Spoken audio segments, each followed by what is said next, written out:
Fala aí, amigo tricolor, amiga tricolor. Depois de um longo e tenebroso verão, no caso, né? O Campeonato Paulista voltou, retomamos as atividades, agitou toda a rede social, galera colocando palpite, que time que vai entrar jogando, viu um monte de escalação aí antes do jogo, como sendo a escalação oficial do São Paulo. Enfim, toda a expectativa, toda aquela esperança, né, que ainda o torcedor tricolor traz e vai trazer sempre, é claro, para poder enxergar dias melhores, estavam presentes nessa noite de sábado. Muito legal a gente poder retomar de alguma maneira o futebol que, queira ou não, traz aquele alívio, aquela ajuda para tempos tão difíceis como a gente tem vivido, né? Pelo menos a gente se diverte um pouco, dá um pouco de risada, fica um pouco nervoso, mas brinca com os amigos de maneira virtual, confraterniza com os amigos e retoma a atividade do futebol, que é o que de mais legal tem nesse momento. São Paulo Raiz na área, São Paulo Raiz.Rony no Instagram, São Paulo Raiz com Rony Altieri no YouTube, para falar um pouquinho dessa goleada tricolor 5-1 sobre o São Caetano. Que beleza, que bom. São Paulo fazendo a lição de casa. Isso é uma coisa importante, né? E nós vamos destrinchar um pouquinho aqui, conversar um pouquinho aqui com vocês a respeito disso, compartilhar com vocês a nossa opinião, a nossa ideia sobre a partida, é claro, para poder, claro, escutar de vocês também, colocar lá nos comentários as observações que vocês tenham. Sempre bom, sempre ótimo saber as expectativas, né? Baseadas na partida de hoje, baseado naquilo que nós assistimos hoje do São Paulo Futebol Clube. Confesso a vocês que fiquei um pouco ansioso antes do jogo, porque aí eu vejo aquela formação que em certo ponto não me agrada, mas é a mim, né? Quem sou eu para ser agradado ou não agradado pela formação do São Paulo?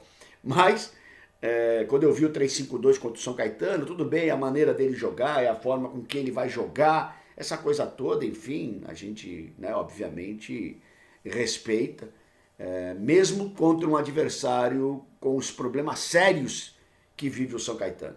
O São Caetano não ganhou uma partida desde novembro do ano passado, o São Caetano que não faz um gol, ou melhor, não fazia um gol há 6 meses. Então, nós tivemos um adversário extremamente fraco, que pouco ajuda na avaliação daquilo que nós produzimos. Vejam bem, nada desmerece a vitória do São Paulo, mas também nada potencializa a vitória do São Paulo, né?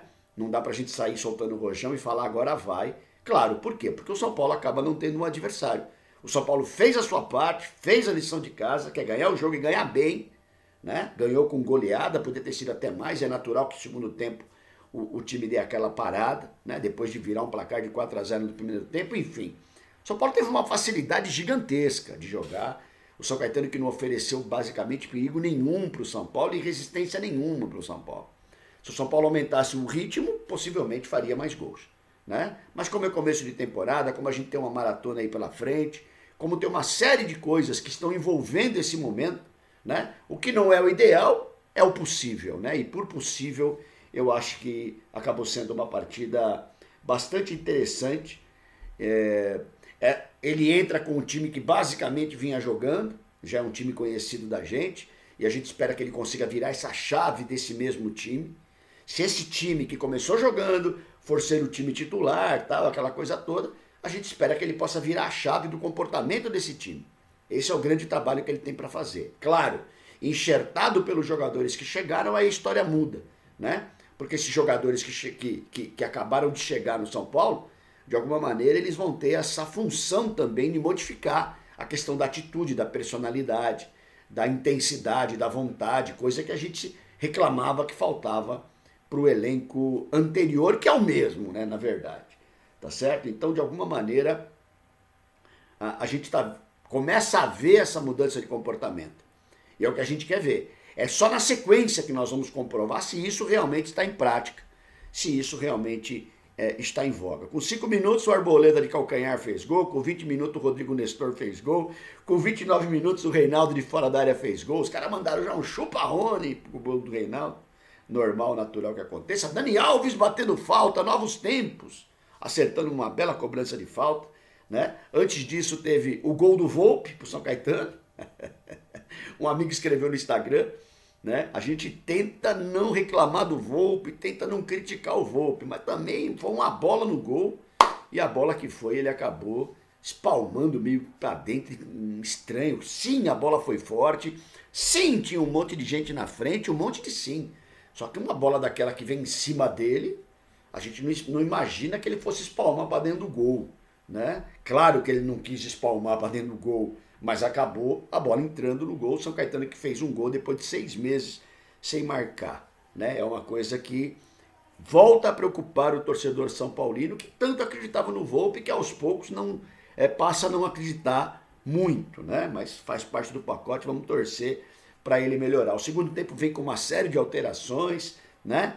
Aí vem o Luan, vem o Benítez, vem o Wellington, vem o Éder, vem até o Vitor Bueno, meu Deus, que fase. Né? Vem todos esses jogadores aí, é claro, o time vai cair de intensidade, apesar do gás que o Benítez trouxe para o time, apesar do gás que o Éder trouxe para o time, o próprio Wellington num cruzamento de linha de fundo. Então assim, o time, eu gostei, o time deu uma potencializada, né?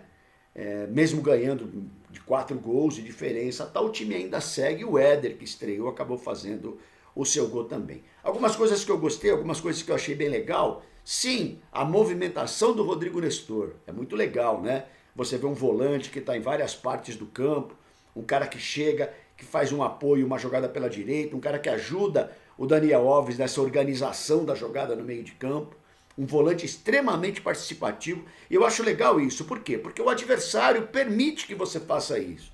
Você não precisa ter um volante de marcação com 3 zagueiros para jogar contra o São Caetano, né? Então ele jogou com volantes mais soltos, com funções mais de armação do que propriamente de proteção. E isso é um ganho para o São Paulo. São Paulo ganha nessa produção, né? Então eu achei muito legal essa movimentação do Nestor. Achei muito legal a velocidade que o Rojas dá ao jogo, né? Tanto pela extrema, quando ele faz aquele facão, né? Que ele faz aquela entrada pro meio. Gostei demais dessa movimentação dele, achei muito interessante, achei muito legal. Essa velocidade que ele acaba dando para o jogo.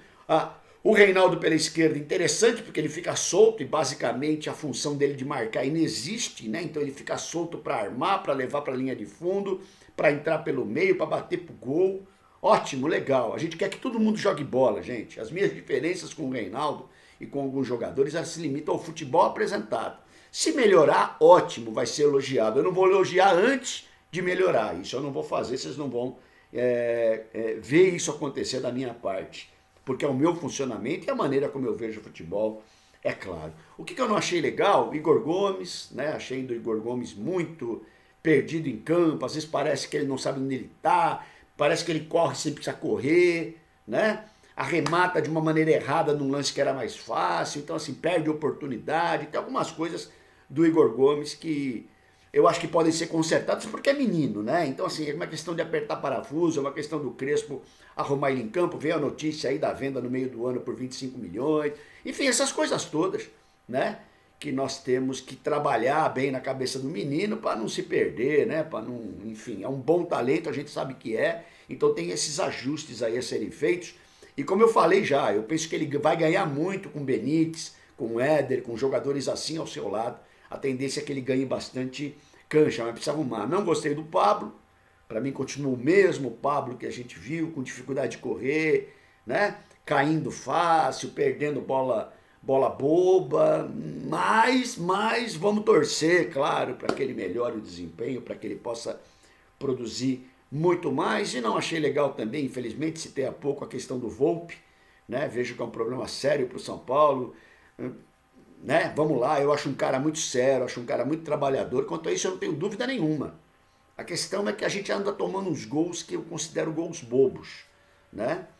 E a gente não pode, né? Porque num jogo contra o São Caetano você conserta, mas num clássico, num jogo mais difícil, você não vai ter como consertar. Então é importante que o Volpi tome um rumo aí, né? Para poder melhorar esse desempenho que hoje está sendo questionado por grande parte da coletividade são paulina. Nada contra ele, né? Mas que ele possa também melhorar bastante o seu desempenho. Gostei da partida do São Paulo, gostei da apresentação do São Paulo, fez a lição de casa, fez aquilo que tinha que fazer, ponto final. Não tem muito segredo, né? Eu sempre digo, se você tropeça num jogo desse, como tropeçou com o Botafogo, como tropeçou com o Novo Horizontino, vai tomar paulada. Ou seja, quanto tempo você precisa se preparar para não apanhar do Novo Horizontino, quanto tempo você tem que se preparar para empatar com o Botafogo? Poxa, não pode, né, gente? Então, assim, mesmo que o trabalho está no começo, mesmo que ficou parado por causa da pandemia, mesmo que um monte de coisa, a gente não pode complicar um jogo contra o São Caetano. E o São Paulo não complicou. Isso que é importante, né? Não só ganhou, como ganhou bem. Então, ótimo, fez a lição de casa. O que quer dizer isso daí? Quer dizer o seguinte, fizemos a nossa parte. Agora, quer dizer que eu já estou confiante demais para o próximo jogo? Não é assim que funciona. Estamos confiantes, ponto. O demais ele vai ficar um pouco mais para frente. É assim que vai funcionar, é o passo a passo. Imagino que o desafio que o São Paulo tem contra o RB Brasil, contra o Bragantino, seja um desafio mais complicado. É um time mais organizado, é um time com melhores valores técnicos, é um time mais organizado taticamente, né? É um time que investiu. Então, assim, agora a gente começa a ter que enfrentar um adversário que vai exigir mais da gente. Ótimo. Isso é muito bom para a gente testar o time. Testar o tamanho e a qualidade do time. Mesmo com pouco tempo de trabalho, né? Aí veio o Guarani, ótimo. Vamos pegar o Guarani. Um adversário, né, que tende a dificultar um pouquinho, mas também é um pouco melhor do que o São Caetano. Apenas isso. Não é nada para dificultar a vida do São Paulo. E aí sim, sexta-feira contra o Palmeiras, o grande teste que a gente tem pela frente, né? Porque o Palmeiras vai vir para querer ganhar o jogo do São Paulo, é lógico, e a gente não vai querer perder do Palmeiras de novo, lógico, né? Empatar, enfim. Então é importante isso, a gente fazer a lição de casa no momento que o adversário é mais fraco e nas partidas mais difíceis a gente realmente verificar se o que está vindo, se o que está sendo feito de trabalho é aquilo que a gente vai dizer, cara, parece que nós estamos no caminho certo. É isso que nós precisamos, é isso que a gente deseja demais, é isso que a gente torce demais e é isso que a gente exige demais também. O torcedor de São Paulo tem que exigir, né? Vestiu a camisa do São Paulo, você tem que ter um outro tipo de comportamento, com certeza. Enfim, é isso daí que temos para hoje. Vem a maratona, vamos ter um monte de live, vamos ter um monte de jogo pela frente. Tem surpresa aí na área do São Paulo Raiz para logo contar para vocês. Tem a volta do trabalho do Edu Schwartz com as grandes conquistas do São Paulo Futebol Clube, com camisas sendo em homenagem, que nós vamos trabalhar sempre aqui com a parceria que nós temos com ele, aqui no São Paulo Raiz. Vocês vão ver as camisas magníficas de volta do Edu Schwartz. E tem Tricossauros, terça-feira, 20 horas, aqui no canal do São Paulo Raiz, no YouTube, com o Marcos Bonechini, o T-Rex convidado. Eu, Rony Altieri, junto do amigo Alex Prado, da Olé Tricolor, junto do amigo Fernando Benincasa, do mais querido SPFC, vamos receber Marcos Bonechini para falar de goleiro. Vamos aproveitar, deixa para a gente falar de goleiro, falar do Volpe, falar do Zé chegando e falar de tudo do São Paulo, é claro, e fazer aquele bate-bola que a gente faz no final gostoso, né? Escolhendo jogador, posição por época, aquela coisa toda. Se você não conhece ainda o trabalho do Tricossauros, passa lá. Canal exclusivo do Tricossauros, passa lá para se inscrever também, porque logo, logo nós vamos trabalhar na plataforma Tricossauros com o programa do Tricossauros. Por enquanto ainda fica aqui no São Paulo Raiz, mas logo migra. Legal, gente? SãoPauloRaiz.Rony no Instagram, São Paulo Raiz com Rony Altieri no YouTube. Muito obrigado pela força, pelas inscrições. Se inscreva se você não tiver inscrito. E avante, tu és forte, tu és grande. São Paulo Futebol Clube, Rony Altieri, São Paulo Raiz na área. Tamo junto e vamos ser campeão paulista, hein, gente?